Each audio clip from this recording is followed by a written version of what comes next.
Hello, hello, hello, everybody. It's your girl Ashley, the amateur expert, coming to you live today for this episode of Talk Tuesday. Super excited to have you here with us. Super excited for our guest. She is my mentor. She is a boss. She is amazing. So as soon as she joins, she will tap in and tell us all about who she is, what she's doing currently for work, and about her journey. If this is your first time joining us, welcome. Thank you. Looking forward to seeing how and if you're inspired. And if you are, please let me know, because that is one of the main reasons why I do this. I get inspired every week, and it is my hope that you're inspired as well. So we will just wait until the people them come.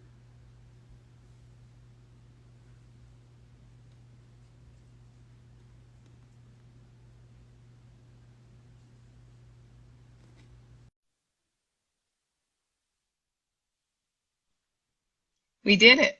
We did it. Happy Talk Tuesday. Happy Tuesday to you. Thank you, thank you, thank you. I want to thank you for being on the show. Um, this this is like full circle because I've been trying to get you to be a guest on the podcast since forever. It's been a long time coming. It's been a A long long time coming, but we did it.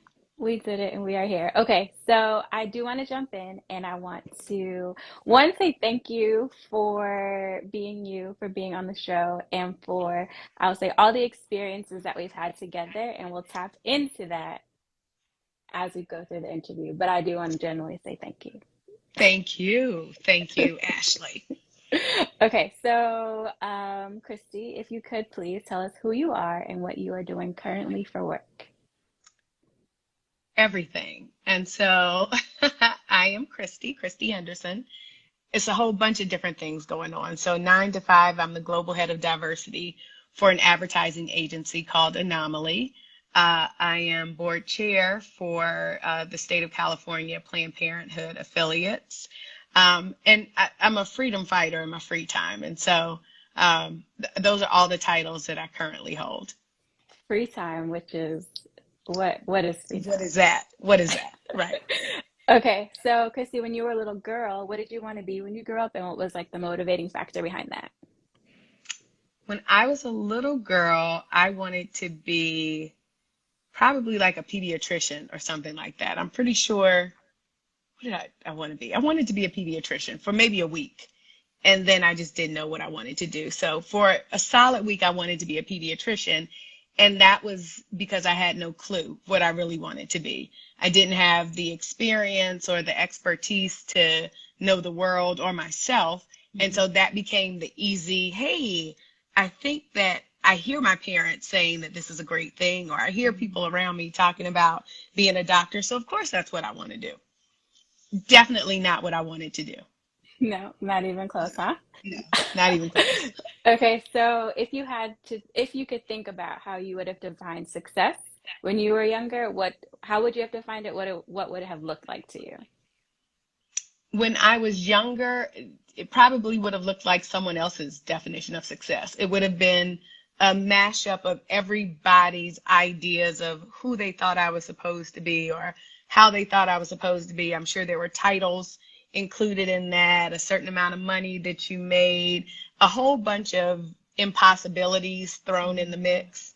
And so I think I probably had a very skewed definition and understanding of success at a young age. Yeah, that makes sense. So Hmm. I have worked with you, for about 2 years. And one of the things that I think was most exciting was that I learned so much about you and your experiences. We had, like, if I thought, okay, a person who does DEI, marketing, a businesswoman, right? Like, you sort of think sort of how they got there. And Hmm. so we talked about you being a photographer and you like having all these different experiences in life, which I think is so cool. And so I'm wondering if you could share with us just sort of journey. We know you're not a pediatrician, and so like when That didn't when happen. No. When did you make that pivot, or when did you start to like get on the track to being in marketing and DE&I? Or just sort of like the steps that got you to where you are, if that makes sense. I don't know that I was aware of them. And so I think I've been on the path forever. I think that my steps have been guided forever. And Mm, so when I didn't really know what I wanted to do or how I wanted to do it or what I wanted to be, I think I always landed in a place or space that pushed me to the next step of getting here, right? So if it was photography, it was the experience of traveling the world, the experience of getting to know people, the experiences of trying to see something in someone that mm, maybe the normal eye didn't see. It was liberation and freedom through the images that I took. If it was mm, makeup, I was a makeup artist for a second. It was the same thing. It was interacting, engaging with people, um, learning more, just conversations, experiences, and really getting to know myself and the space and place that I was in. And so, um, I don't really have that moment, that light bulb moment that was like, yes, and now this is what I'm going to do with my life. yeah. I kind of just followed the steps along the way, and what felt right, I went for it. Now, it didn't mean that it was always easy. A lot of things that felt Mm, right came with no money. A lot of things that felt right came with a whole bunch of other obstacles.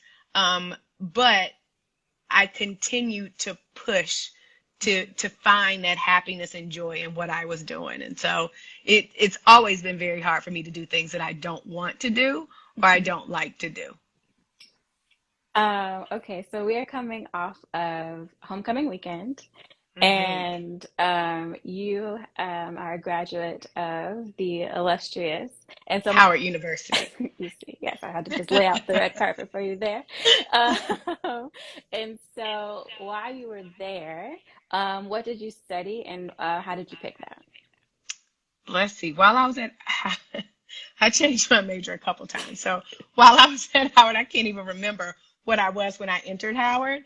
I ended up doing a, a double degree psychology and business. Um, Psychology because I love the way people thought. The other piece of that is that statistics surprisingly was a large part of psychology, and I didn't realize I was good at statistics. When I came to Howard, I was in remedial math, I was in remedial English. If there was remedial anything, I probably scored in that. But I didn't realize how much I had a love and enjoy understanding kind of more of human behavior. So that was psychology. And then I knew I wanted to make money. And so I knew that money had to be a piece of this because I couldn't serve or help anyone if I wasn't able to afford anything. And so that was business all day, which was equally as interesting for me because I'm very much both business minded as well as a creative mind, which Mhm. can oftentimes fight each other. But it fell right in line. Now, when I finished Howard, I didn't know that it would fall right in line. I still was kind of trying to Mm, figure it out. What do I do? Where do I go? How do I use this business psychology thing? And so that was my major mhm. while I was there, but I still hadn't quite figured out how am I going to put this thing to work.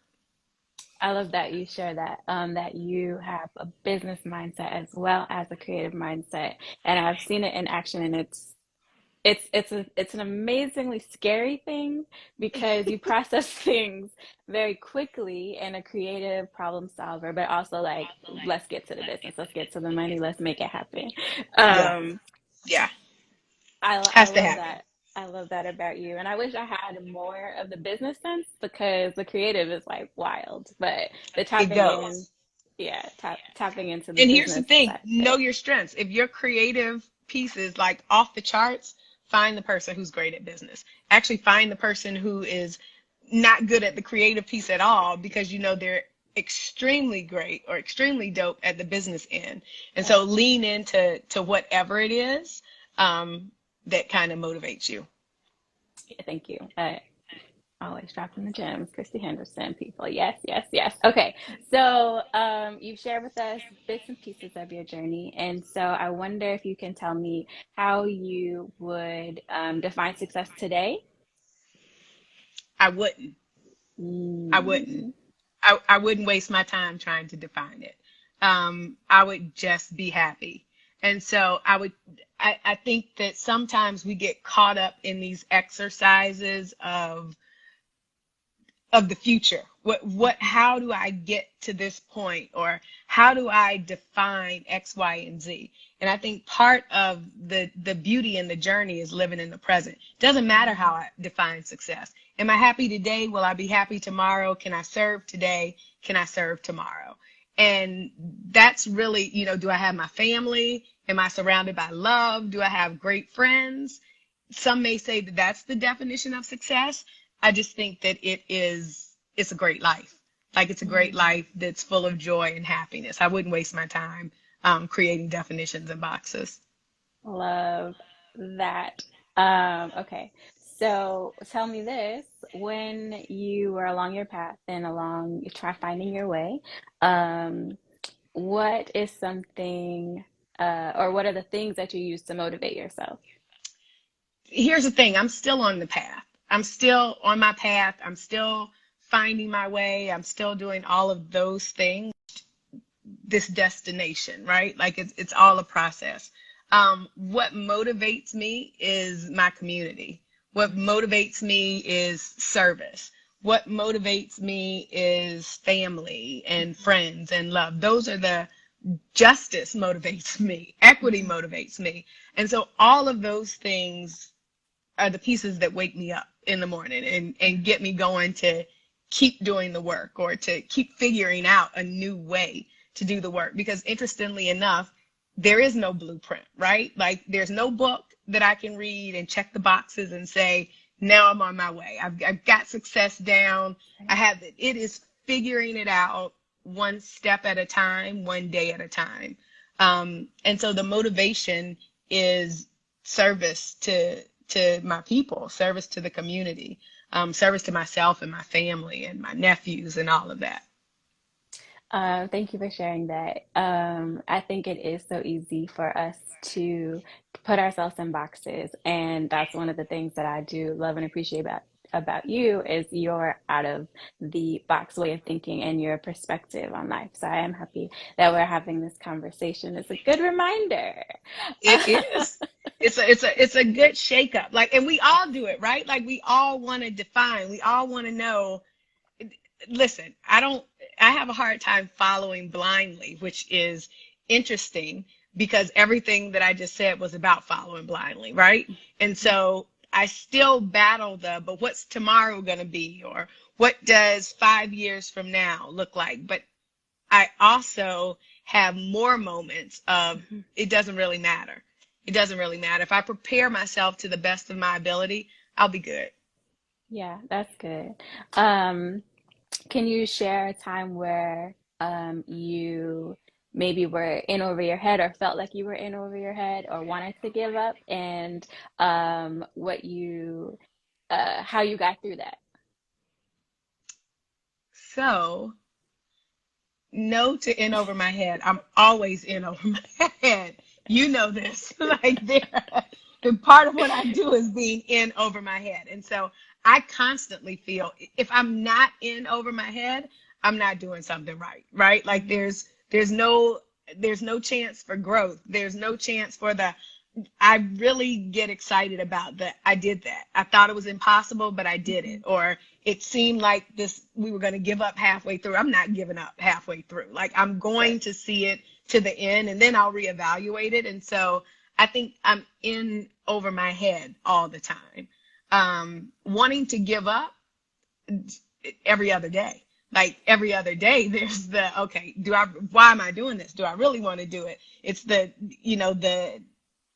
contradiction to I'm in Mhm. over my head and this is great. And so I think we all battle the naysayer voice and the you got this voice. Mhm. Um, I think I probably had the naysayer, I want to give up, at a more so at a younger age, because I had not found in my calling Mm. and my Mhm. purpose. And so, Mhm. as I mentioned earlier, it is really hard for me to do things that I don't want to do. I am not the type of person that's like, oh, I'm not a go with the flow person. You know that. Like, I'm the opposite of the go with the flow person.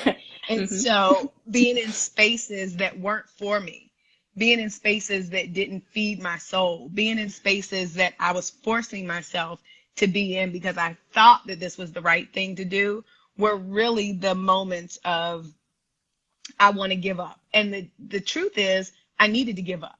I needed to give up Mm. those spaces. I needed to give up those spaces and move on to something else. It wasn't giving up on me, or it wasn't giving up on the dream, or it wasn't giving up on my vision. It was, yeah, no, this doesn't work for me. And I can't act like it does. And Right. listening to your body will start to shut down when you're in the wrong place. You are sick every 5 minutes. You Hmm. continuously fall asleep, even when you've had a full night of sleep, a full Yeah. night's rest. And Yeah. you're like, oh, but I'm exhausted. You, it's, it's like working out for me, right? Like sometimes I have to push myself to work out, but every time I get ready to work out, my ankle hurts, my elbow, I get a raging headache. Like it feels like I have a fever or something. Like my body's like, you don't really want to do this. And so Right. that's not the example of what you should give up on. You have to push Hmm. yourself anyway, but it's because I don't want to do it. And Yeah. so in places and spaces that I was doing a job or working with a company or working with people that it just wasn't where I was supposed to be, that was the give up moment. And that was exactly what I needed to do, was to give it up. Awesome advice. What is something that you know now that you wish you knew sooner in your career or in life? Hmm. Then none of it really matters. I wish that I knew before that some of the things, many of the things that I was working on in terms of career doesn't really matter. I think that life is the bigger piece, right? Like, how do I serve in life? I don't want what I do to be my job. I want it to be who I am. I want it to be a part of my part of my being. And so it doesn't really matter what you do. It doesn't really matter what the title is. None of that. It doesn't really matter how many awards are on the shelf or how many accolades or how many aren't on the shelf, right? Neither one Mm-hmm. matters. Yeah. Neither one of them say anything about anything. And so I wish I'd known that earlier so that I was, one, more present, because there's spans of years that I think about and I'm like, yeah, I don't even really remember what happened during Yeah. that time. I don't Hmm. really remember what I did or how that felt. And I wish that I had been more present in those moments to appreciate the gratefulness that I have now about those moments, right? Like the joy of being in those moments. Like COVID is horrible. I Hmm. wish that I had the faith and clarity of like Buddhist at that time to not worry about the things that I couldn't control, not to worry so much about who was going to get sick. And, I know that all of this sounds great, but it's harder to practice, right? For But sure. I wish I Hmm. had a little bit more of that so that I could have actually lived in the moment more than I did. 'Cause I had some good times. Boy, did I have some good times. I still do, but I had some really good times. That reminds me of a time I remember I was trying to schedule something with or for you, or like trying to get an answer, and like our schedules just weren't aligning. And I was just like getting really frustrated because I really take pride in the work that I do, and I couldn't do my job, which was working for you, but like you were holding me up from doing what I needed to do, essentially, Uh-huh. right? And I was Uh-huh. like, we had a conversation. I was like, Kristi, I just don't know. I was like, I'm trying. And she was like, why are you prioritizing? You said you're prioritizing something that I'm not even prioritizing. Mm-hmm. And I was Mm-hmm. like, oh, I'm stressing Mm-hmm. myself out, like literally. Yeah. Yep. And I had Over to what? really Over what? take a step back Yeah.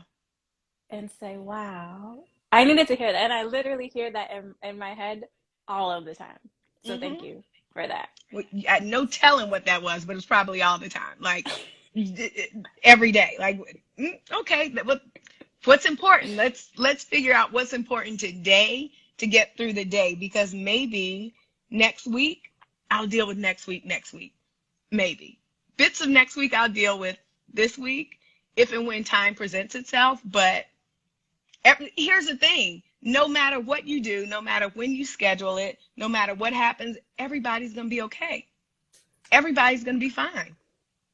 Yeah, I think there was a level of one wanting to complete a task or get the job Hmm. done, right? And so it was just like trying to get it done, but I couldn't. And I'm like, it seems like it felt like it was a priority Yep.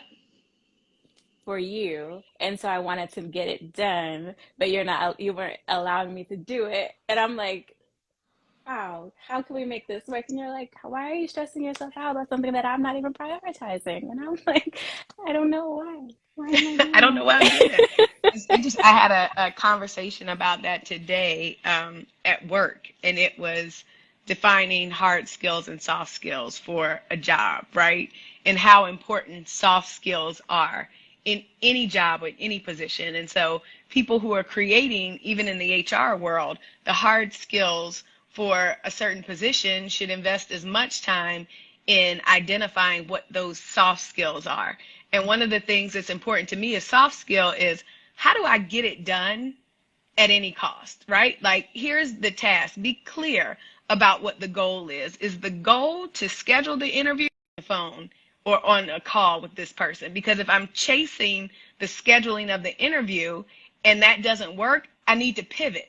I need to move around this to still get to where I need to go, but I can't be held up because of someone else. Like, my ability to do my job isn't based on someone else giving me what I need.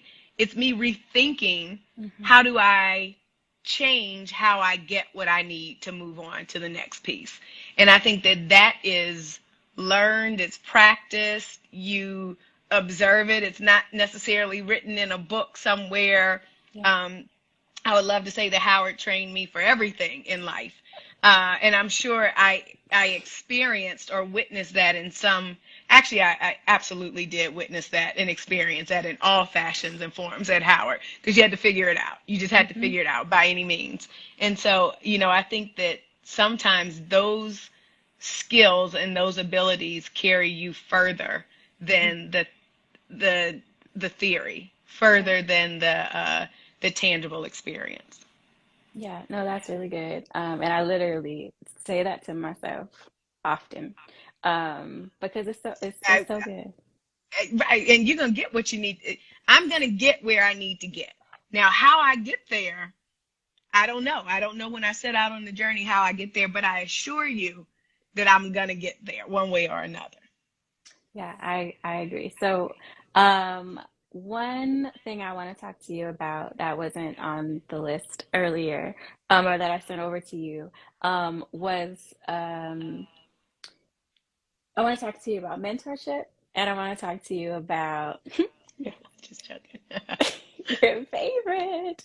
Um, and sort of like your circle and how, not yours specifically, but how you grew, well, I guess yours specifically, grew within your circle and how you guys move. Because I think that that is something that I admire.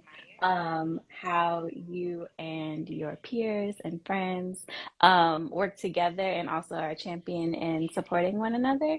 And I think that because you all work in different sectors and you do such great work, you draw the attention and also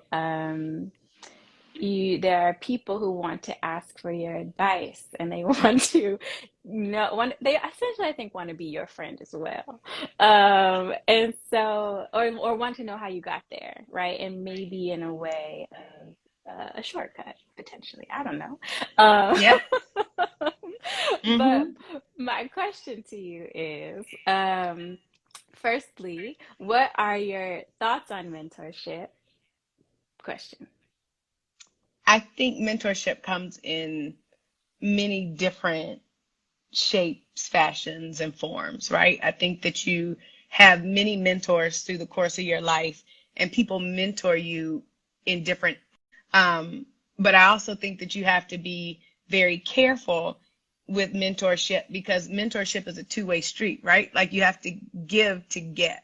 No one is going to pour everything into someone for a shortcut. If you tell me you want a shortcut in the beginning, I'm not your mentor. You got to find somebody else, because I don't know anything about that. And so I think that you find different people, or the universe brings you together with different people for mentorship moments, for mentorship conversations and lessons along the way. I don't think it's as cut and dry as, let me find a mentor and let me break out my notebook and ask them all of these questions. That may work for some people, and I'm not saying that that isn't good. It doesn't necessarily work for me. And so I think that just being aware of all the lessons and all the teachings that are around you, you find mentorship in so much, in everyday life, in the world, in the most unexpected person can show up and be an amazing mentor. Yeah, I agree. And I am grateful to my mentors, but also think that it is a common misconception of how one gains one. And so Mhm. that's why I wanted to ask you about it. And the You, role and responsibility of the mentor, right? Like, I think oftentimes you see this expectation that there's unlimited time, that there is unlimited advice, that they're going to pull you in under their arm, and you're going to be successful because you have this great mentor. You got to do the work. You got to do the work. You got to do the work to even get the lesson from the mentor. Um, Mhm. I'm much more visual, and I'm much more experience based than Mhm. some. And so I learn by doing. I don't necessarily learn by the lecture or teaching. And so if I'm mentoring and my teaching is, you got to jump in, you got to get in this thing, you got to figure it out as you go along. If I give you the opportunity to jump in, that's the mentorship. Me telling you what to do along the way and how to do it, I'm not interested. I don't want to do it. I don't want to do it. I've got too much other stuff to do, and it's not going to serve you, nor will it serve me, right? You have to figure it out. I'm figuring it out. And so I would encourage people to do the exact same. There is no shortcut. There is There's no no cheat shortcut. sheet. There's no cheat sheet. There's no shortcut. Either you want to do the work or you don't. Now, I'll be clear with, here's what is expected and here's the Mm, work. You show up or you don't. yeah, Everything isn't for everyone. yeah. And I also tell myself often, your mentors are not your friends. Nope. Because Until I they think, become your friends, right? Until they become your friends. If they're supposed to be your friends, they will. Every person isn't supposed to be your friend. Every mhm, mentor isn't supposed to be your friend. And friendship aren't the same. Two yeah. different words. Two different words. Yeah, I think that there's also a misconception there that like, oh, we're gonna just no, you don't hang out all the time. Sometimes you get invited, but no, it's not. Right. But It's not always the that, thing. and because what What am is I your mentoring goal? you about? What Mm, is your goal? I think I can't remember who said this. I was somewhere, it might have been Leading Women Defined, but someone was speaking and they said, in mentorship, someone walks up to you and they say, I want to know how to get there. Like, I need your help. I want you to mentor me. I want you to tell me how to get there. And then the question is, but where are you going? Unless you mm, tell me where you're going, I can't help you get there. One, I can't tell you how to get there, but two, I can't even help you get there because you don't know where you're going. And so I think oftentimes the misconception is, if you come to a mentor or a person that you would like to be mentored by and you say, tell me how to get there, you negate the fact that you had to do the work to mhm. even tell them where you wanted to go. Yep. Yeah, that was a struggle in this mentorship that we had because I had no idea. You got to choose. You have to commit to something, and I it had doesn't no mean that clue. it's your final destination, right? Hmm. Like, I think that's another thing I actually struggle with that. Struggle with but what do I want to do for the rest of my life? But I'm 20. What do I want to do for the rest of my life? I'm 22. I don't even know what my life is, let Yeah. alone what I want to do for the rest of my life. And so I think that, it's a unique transition from generations before us, or our parents worked Mhm. in the same job for 30 some, 40 some years. Like that Right. was the safety and security that they provided for their families. If you stay in a job more than 7 years in certain industries, you're committing career suicide. Yeah. Why am I there? I'm not growing anymore. I'm not Right. learning. And so times have changed. And I think that we're figuring it out as we go along. 100%. So the second part of that original question was in regards to your circle. And so I wonder, how do you, I don't know if you subscribe to No New Friends, but how did you go about building your circle? Do you subscribe to No New Friends? And like, how do you move through that sort of territory of uh, friendship and, people who you choose to work with and things of that nature? A couple things.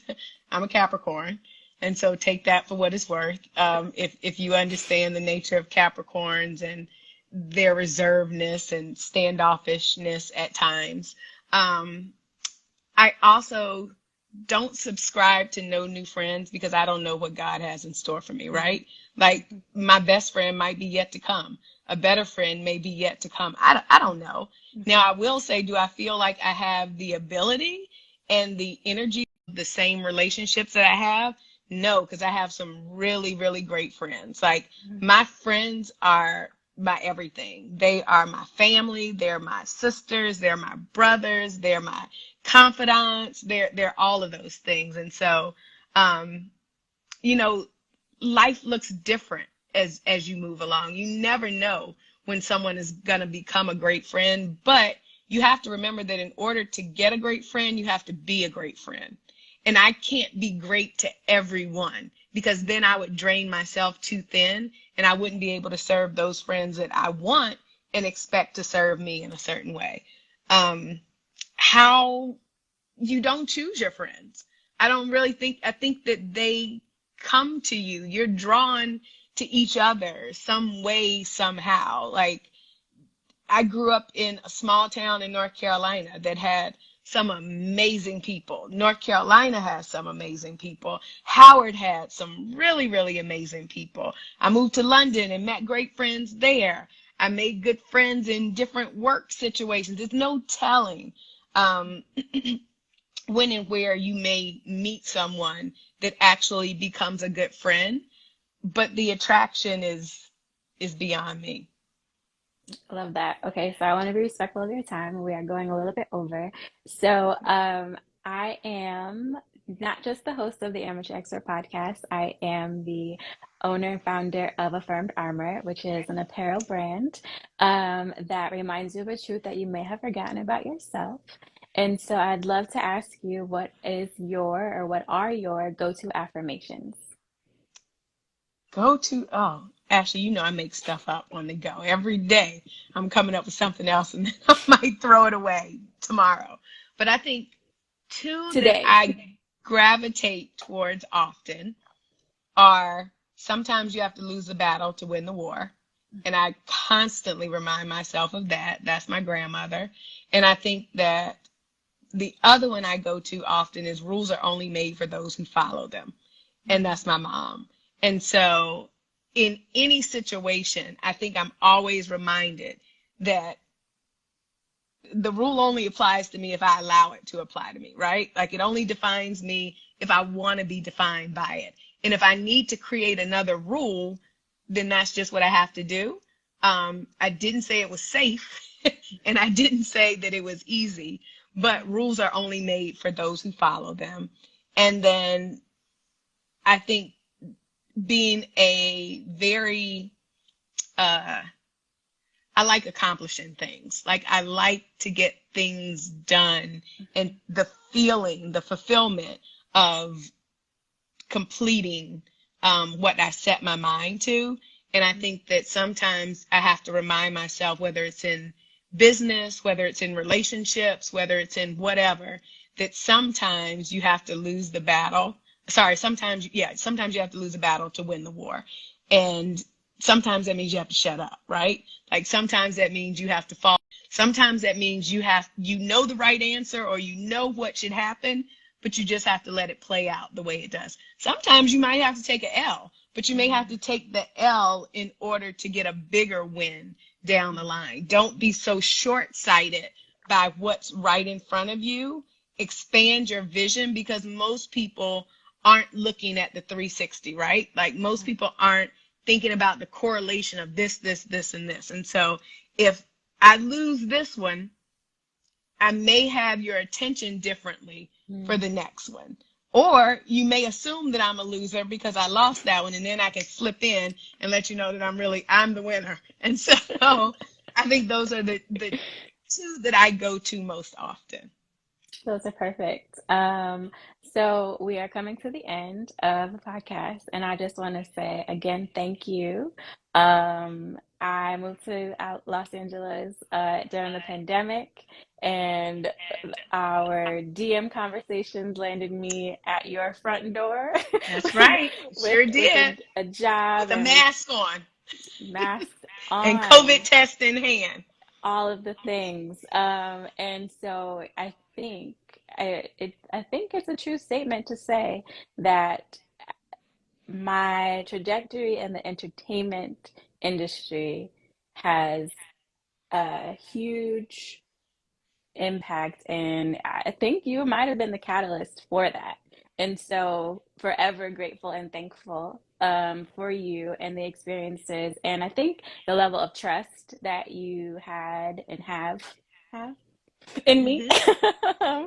and my work ethic. So I do just want to publicly again say thank you, because I've had some awesome experiences with you, and then also because of the work that I did with you. So thank you, thank you. Thank you for that, and the same. Like, you don't sell yourself short on how much you brought to the space, how much I learned through you, how much you bring to every space that you're in. And so it definitely is a give and take along the way. You're doing exactly what you were supposed to be doing. Had I not been there, you still will be doing exactly what you're supposed to be doing. But I am proud of you. I am I very proud of you. appreciate that. Thank you. So I want to know if there's anything that we can do to support you. Is there any projects you have that are coming up? Anything that maybe not. But let us know if there's anything that you have going on that we can support. You can vote. You can Mm. vote. And so support me and support yourselves, right? Like, go vote. Understand the moment in time that we're in. Talk to somebody. As I said, I am the board chair of Planned Parenthood, about what is an unprecedented and historic moment that we have not seen unfold to the fullest. Overturning Roe v. Wade was just the very beginning. I think what we will begin to see, and you can quote me on this one, I don't know how it's going to happen, but we're going to begin to see the criminalization of those who have access to abortion. The over criminalized aspect of communities of color, specifically Black communities. And so I would love to see people, one, vote, but then in addition to voting, understanding the totality that access to abortion isn't just a woman's issue. It isn't just a healthcare issue. It's a criminal justice issue. It's an economic justice issue. It's a civil rights issue. And so stick with it. Have a little bit of a long-term wherewithal when it comes to this, because we will see it in every piece of our world to come. Thank you. And I was going to say I'm the amateur expert. I know a little bit about a lot. And if you can share, not a random tidbit, because that's not random at all, but that I think that just seals the deal. So thank you again for being There on the you go. show. We will be, if I know you do a lot of get out and vote, work and campaigns and things of that nature. So we'll be reposting and getting the word out to people. So thank you again for doing the Absolutely. show. Thank you, Ashley. And we will see you soon. You guys be good to yourself and be good to others. See you next week. Take care. Bye. Bye.